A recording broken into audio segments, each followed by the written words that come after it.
Shyam Shyam Hare Gopal Krishna Hare Krishna Hare Krishna Hare Krishna Hare Krishna Hare Krishna Hare Krishna Hare Krishna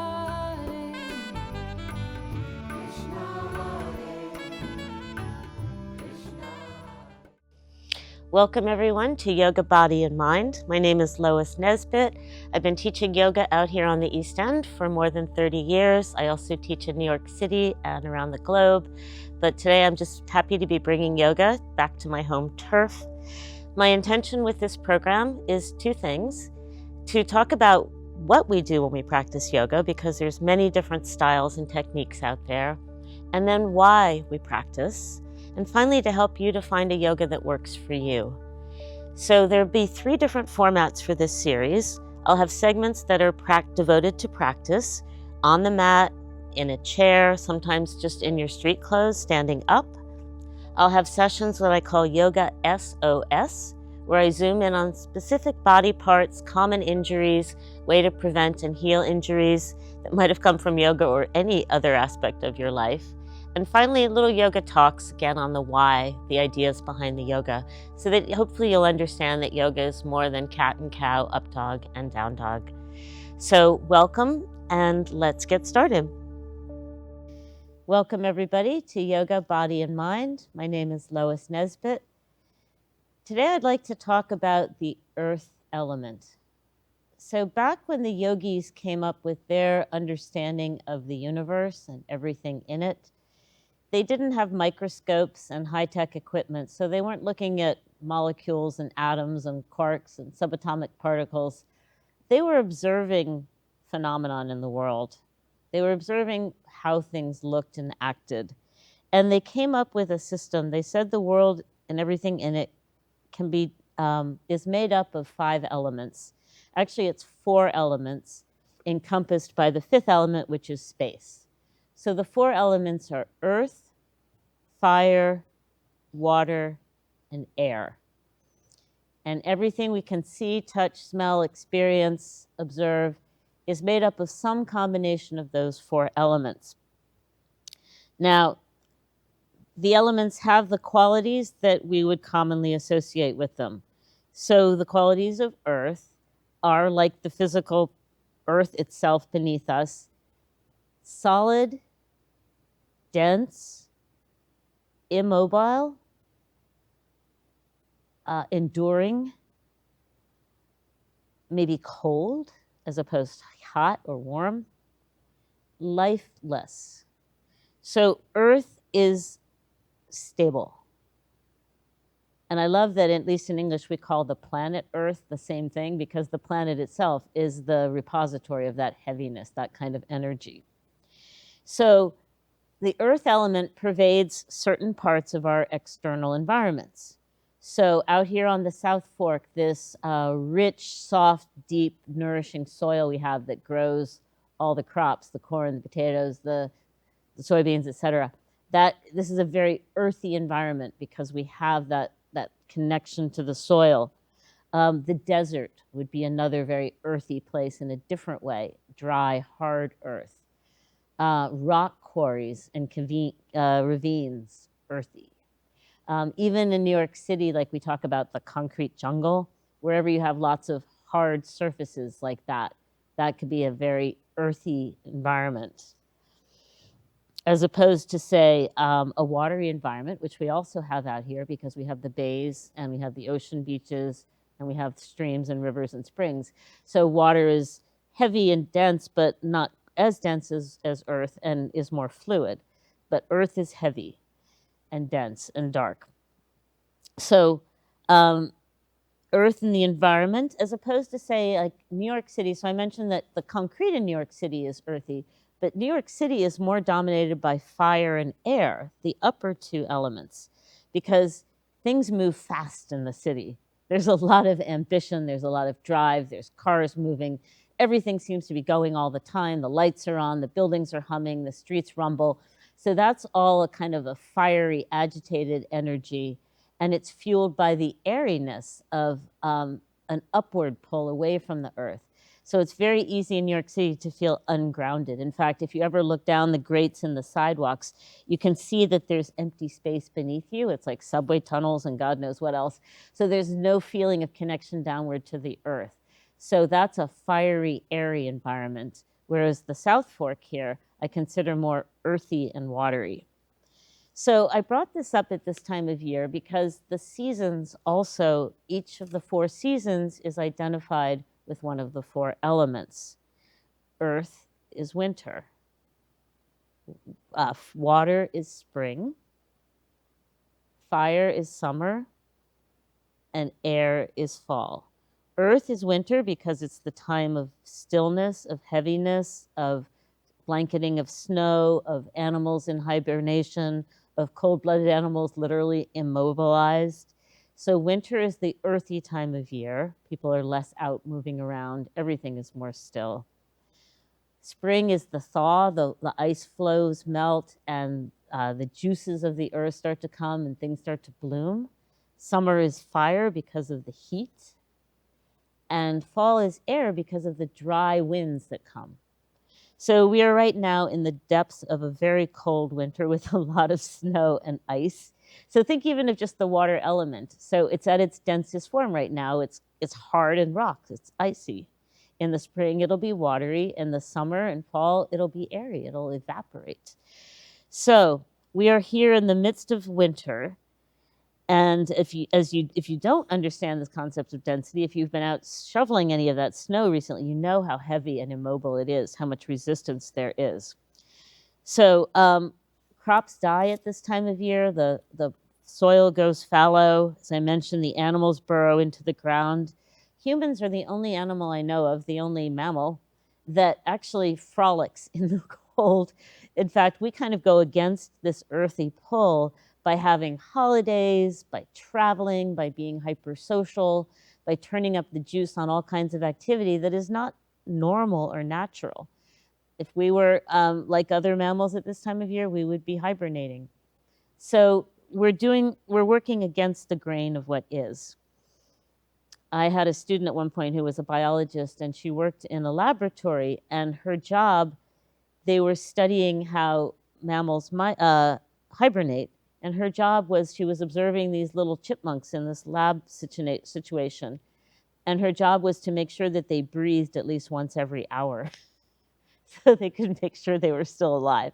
So that's how shut down animals get at this time of year.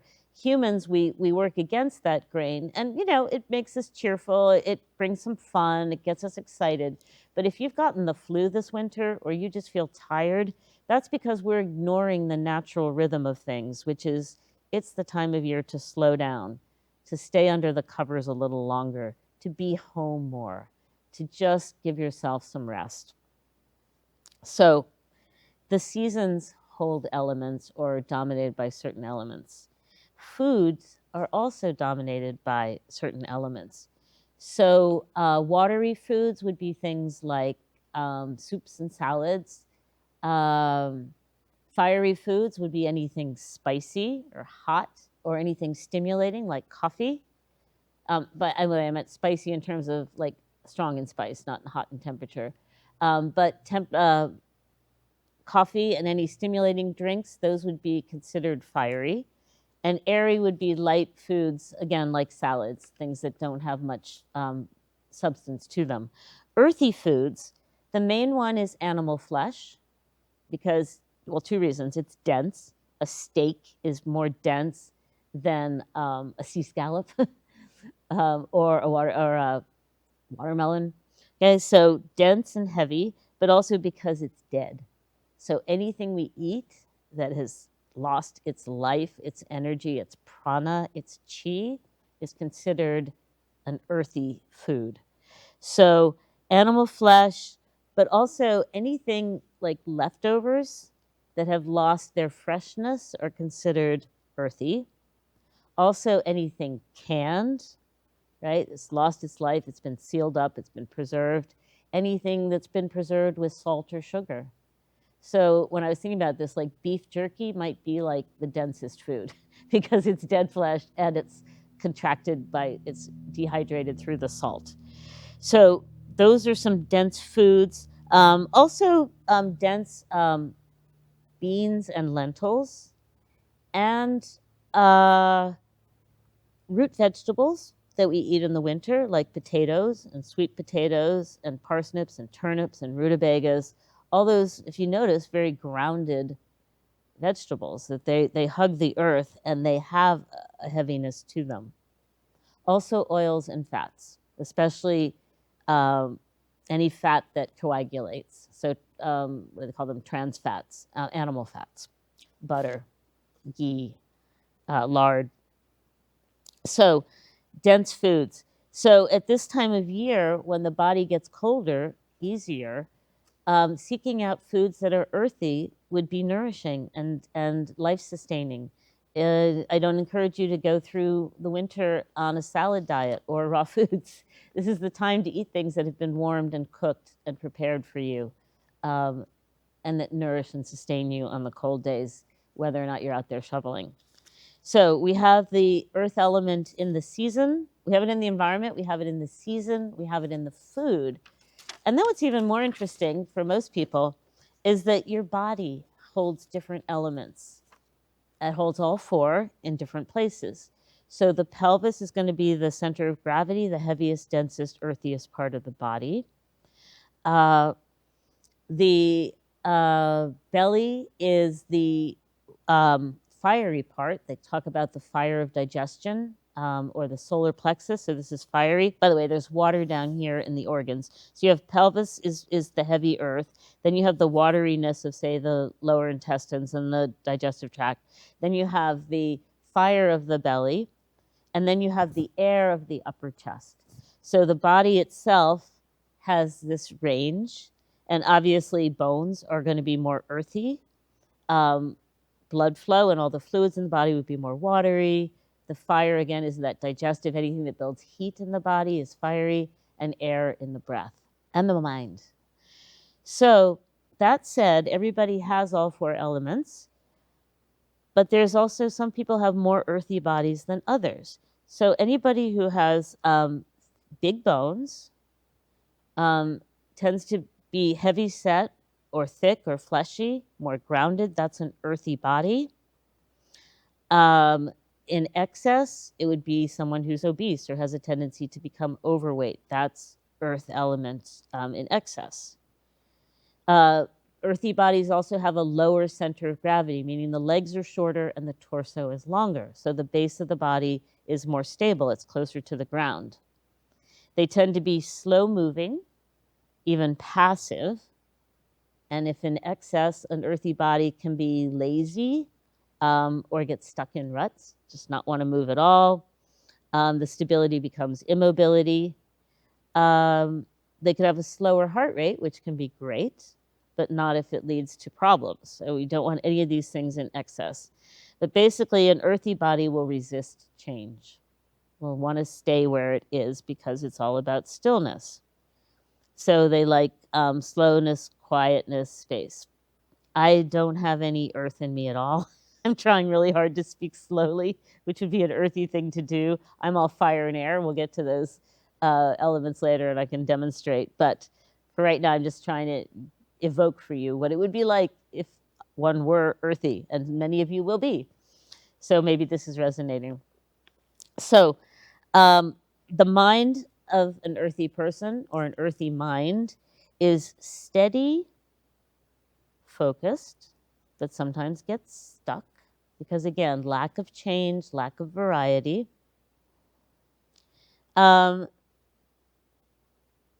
the heart quality, earthy people are loyal and reliable. So I always joke it's really good to marry someone or have business contracts with earthy people because you can count on them. They're going to do what they say. When it goes to excess, they can be stubborn. So they have an idea, they have a worldview, they have an opinion, and that's it. They don't want to discuss. So there can be some of that resistance. You come up against a wall when you're dealing with an earthy person, very hard to get them to move or change.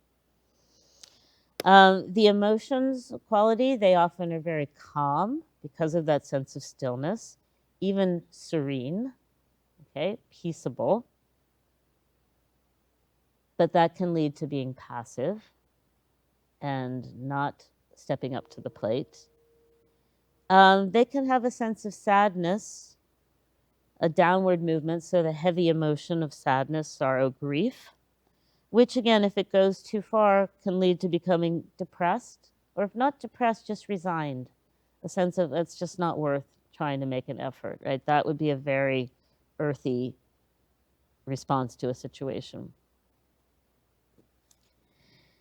So we have body types and mental, emotional types of according to each element. So earthy elements. And then finally, our daily activities. Some things we do are more earthy than others.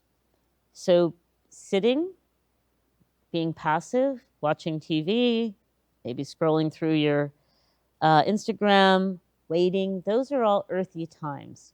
When the body is just still, the mind is not engaged, there's just not much going on. That would be an earthy moment. Even more so if you're lying down. So if you start on the couch watching a movie and you're sitting up and then you start to recline and then you turn sideways so you can lie on the couch, you're getting more and more earthy with each of those postural adjustments. Sleeping is a key earth activity, right? The body coming as close to death as possible, the mind, everything shutting down. There are still functions happening internally, but the external appearance and the general vibe is of stillness. And finally, meditation, where we just immobilize body, mind, breath. Well, not breath, but we try to get as close to absolute stillness as possible. So, any of those activities are grounding. Also, anything or earthy, anything that is a routine, anything that you've done over a long period of time and is familiar to you and is stabilizing and doesn't change. Again, those are all qualities of the earth. And they're qualities that you want to cultivate when you feel disrupted. If you're traveling or you're a house guest or it's the holidays or your schedule's changed or whatever, these grounding things, this food, these activities, these routines, super helpful. If you have little kids, teaching them some earthy practices so they don't just go ballistic on you all the time, super helpful. And then finally, since this is a yoga program and many of my other segments, we're actually getting up and moving around. Which parts of your yoga practice are earthy? Some may be obvious, some may be not. So the first thing I think of is foundation. So the foundation is any part of your body that's touching the floor in any pose. So right now, for me, that would be my hips, the outer edges of my feet and ankles. So the grounding part of the posture is your connection to the earth.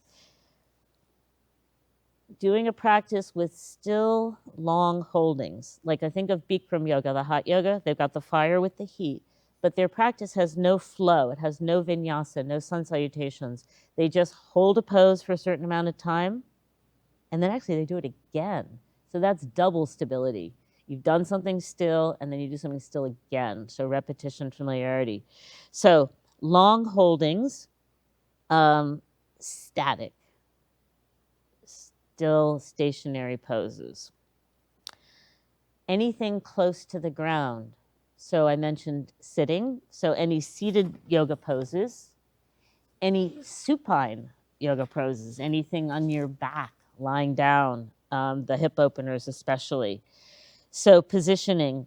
Also those standing balances I would count because you're upright and you are pulled up away from the earth in that sense, but because you're stabilizing and still, they're earthy.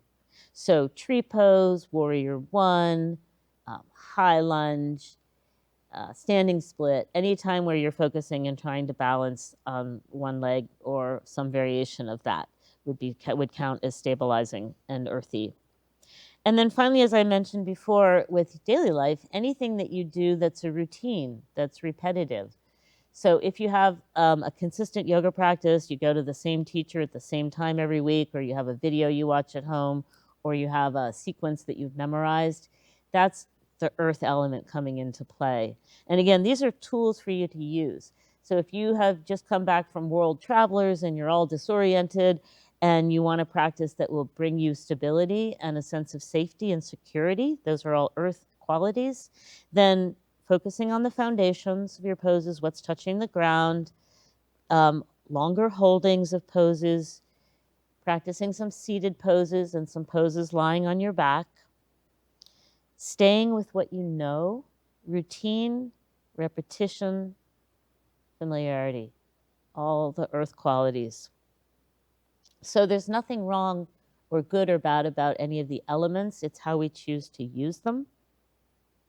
So I'm giving you some tips for how this earth element can bring a sense of stability and safety, security into your life, into your daily experience. And finally, I mentioned meditation. Now, it is true that in meditation, the mind expands. It becomes more spacious, space-like, takes up more space. So in that sense, it's the least earthy of all the practices because it opens up our consciousness to a higher level. We almost empty ourselves out. But the physical practice of sitting in the stillness is earthy. And I think that one of the reasons that meditation is so powerful on the body mind is that it gives us both. It gives us the stability of not moving, of being close to the earth, usually in a seated position. And then it gives us that expansiveness, that openness of the mind and heart, and the consciousness. So meditation can be a grounding practice, and it can help to open us up. So I thought I would just finish with a short meditation practice that might help you to feel that sense of weightedness. We've done it before in other practices, but the 3-part breath, where we breathe, we picture the torso like a vessel, and we breathe down first into the base of the vessel like we're filling it with water. We continue the inhale into the middle of the torso, and then all the way up to the throat. And then as we exhale, we press the fluid, the breath, the prana out of the belly, the middle of the torso, and the upper chest. And then we inhale bottom, middle, top. Exhale from the bottom to the middle to the top. So if you just try a few rounds of that slowly on your own, inhaling into the belly, low belly, the mid belly, and the upper chest, and then exhaling from the belly to the mid torso to the upper chest. Inhaling, you're pouring water into a vessel from the bottom to the top. And exhaling, you're pouring it back out from the bottom, middle, and top. So doing this in a slow way, a relaxed fashion, mindful that that breath coming in is weighted like water would be, grounding the base of the body, the pelvic floor, and keeping that sense of rootedness as you lightly release the breath back out. Even just focusing on the foundation, what's touching the floor, the sitting bones, are they even? Can you stay a little forward on the sitting bones? Can you gently engage the feet and ankles so the ankles do not get overstretched, right? Just awareness to certain parts of the body. Right now, the base will itself have that earthy, that cause that earthy transition inside. And finally, the action of we say hug the muscles of the legs, arms, and torso to the bone. So this hugging in, it's not aggressively contracting muscles. It's holding yourself together by using the muscles to gently support the bones of the feet and ankles, shins and calves, thighs, all the way around the pelvis, so the lower back, the lower abs. Not restricting so much around the rib cage, but keeping the shoulder blades pressing into the back of the heart will help with your posture. So when we hug in like that, it's like we're giving ourselves an energetic hug, but we're also making the body denser, like we're trying to make it smaller and more earthy. So these little cues of just ways that you can allow the body to send repercussions into the mind, the heart, the nervous system, that you're safe, you're secure, you're strong, and you're steady. And then finally, of course, the key pose of all the earthy poses is Shavasana, the relaxation pose that we do at the end of practice. When you lie down on the mat, on the floor, and you just let everything unravel and you settle. So the word Shavasana literally translates as corpse pose. So when we release into this pose, we're imitating a corpse, we're imitating death, we're imitating the ultimate stillness at the end of each life. So that's that deep sense of surrender. And as you release into Shavasana, if you want to take Shavasana right now, picture yourself literally settling into the earth, like you're leaving a gentle imprint, the bones of the pelvis, the feet and ankles, the back of the rib cage, back of the head and arms. You're just becoming one with the earth beneath you, dust unto dust. So that would be the ultimate experience of earthiness. And if you've ever done a deep Shavasana, that last moment there where you feel like you're almost on the edge of sleep, that is tapping into earth. So I hope this was helpful. I hope it guides you at this time of year to not see winter as a problem and the heaviness and the stillness and the downward pull, but as something that's actually lovely and life-affirming and energizing in the long run. So we withdraw, we reconnect, we get safe, stable, and then when it's time, when spring comes and the thaw comes and then summer, it's time to get up and moving again. It's funny that as I was writing this, I have a lot of air and fire in me, but just thinking about this made me a little bit heavy and sleepy in a good way. So thank you for giving me the opportunity to go against the grain of my nature and experience the gifts of earthiness. Namaste. Thanks for joining me today, everyone. If you'd like to find out more about me and my yoga offerings, please visit my website, which is loisnesbittyoga.com. If you missed an episode, you'd like to replay an episode, or you want to weave some of these practices into your daily routine, please check out the archived episodes. You can find them on my yoga channel on YouTube, which is Lois Nesbitt Yoga. They're also available on the LTV East Hampton website, which is ltveasthampton.org, and the LTV YouTube channel, which is LTV East Hampton. See you next time.